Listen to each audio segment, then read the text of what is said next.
Hi ಎಲ್ರಿಗೂ. ಇವತ್ತು ನಂದು ಕಿಚನ್ ಕ್ಲೀನಿಂಗ್ ಡೇ. ಸೊ, ನಾನು ಯೂಸ್ ಮಾಡೋ ಒಂದು ಮಸ್ಟ್ ಹ್ಯಾವ್ ಕಿಚನ್ ಕ್ಲೀನರ್‌ನ ನಿಮ್ಮೆಲ್ರಿಗೂ ತೋರಿಸ್ತಾ ಇದ್ದೀನಿ. ನಾನು ಯೂಸ್ ಮಾಡ್ತಾ ಇರೋದು ಕ್ಲೀನೆಸ್ಟ್ ಅವರ ಕಿಚನ್ ಕ್ಲೆನ್ಸರ್.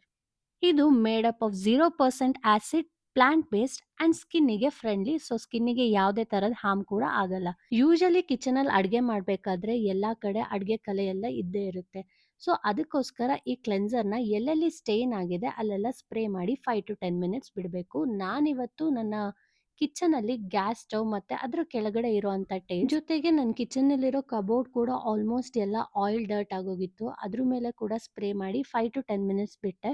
ಬಿಟ್ಟಾದ್ಮೇಲೆ ಒಂದು ಕ್ಲೋತ್ ತಗೊಂಡು ನೀಟಾಗಿ ವೈಪ್ ಮಾಡ್ತಿದ್ರೆ ಎಲ್ಲಾ ಸ್ಟೇನ್ ಕೂಡ ಈಸಿಯಾಗಿ ರಿಮೂವ್ ಆಗ್ತಿದೆ. ಯಾವುದೇ ತರದ ಹಾರ್ಡ್ ಸ್ಟೇನ್ ಇದ್ರೂ ಸಹ 10 ಮಿನಿಟ್ಸ್ ಸ್ಪ್ರೇ ಮಾಡಿ ಬಿಟ್ರೆ ಈಸಿಯಾಗಿ ಎಲ್ಲಾನು ರಿಮೂವ್ ಆಗುತ್ತೆ. ನೀವೇ ಬಿಫೋರ್ ಅಂಡ್ ಆಫ್ಟರ್ ಪಿಕ್ಸ್‌ನ ನೋಡಿ ನಿಮಗೆ ಕ್ಲಿಯರ್ ಆಗಿ ಡಿಫರೆನ್ಸ್ ಗೊತ್ತಾಗುತ್ತೆ. ಇದು not only for gas stove, ನಮ್ಮ ಮನೇಲಿ ಇರುವಂತ ಚಿಮ್ನಿ, ಮಿಕ್ಸರ್ ಅಂಡ್ ಎಲ್ಲಾ ತರಹದ ಕಿಚನ್ ಅಪ್ಲಯನ್ಸಸ್‌ಗೂ ನಾವು ಯೂಸ್ ಮಾಡ್ಕೋಬಹುದು. ನಿಮ್ಗೂ ಏನಾದರೂ ಇದ್ರದ್ದು ಲಿಂಕ್ ಬೇಕು ಅಂದ್ರೆ ಲಿಂಕ್ ಅಂತ ಕಮೆಂಟ್ ಮಾಡಿ. ನಾನು ಇದ್ರ ಲಿಂಕ್‌ನ ನಿಮಗೆ ಡಿಎಂ ಅಲ್ಲಿ ಸೆಂಡ್ ಮಾಡ್ತೀನಿ.